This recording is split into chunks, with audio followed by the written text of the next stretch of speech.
मैं ना एक बंदा आ गया औकाड़े मैनू आखन लगा मैं तुम्हें मिलना है। मैं क्यों? हो सका तू मेरा यार नहीं। मैं तुम जानता नहीं। हो सका मैं आ जाऊँ तो जान जाएगा। मैं तुम कौन हो सका मैं अहल हदीस हाँ। तो मैं मैनू क्यों मिलना की गल? हो सका मैं तेरिया सीढ़ियाँ सुनना। मैं हालैंड चो आया हालैंड चो आया तो औकाड़े का पिछों तो गुजरान मेरी रिश्तेदारी है। मैं यूरोप चो आया तो मिलना मैं तेन जरूर। मैं क्या मेरी पहला गल सुन लै। मैं कोई सीढ़ी च भैड़ी गल निकल गई हो इनू गुस्सा चढ़िया तो कितने बम बन के ना जाए ना। मैं क्या भाई जी मेरे नाल खुल के कोई गलत करो।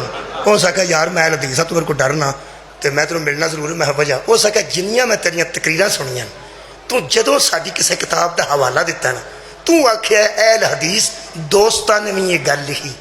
अहल हदीस दोस्तां ने भी ये गल लिखी है। जदों तू सानू दोस्त समझना असी बंदे दे पुत्र नहीं। खुदा की कसम सिर्फ जुबान कहने की वजह और मेरी आदत है कि मैं एहतराम ना पे ना लेना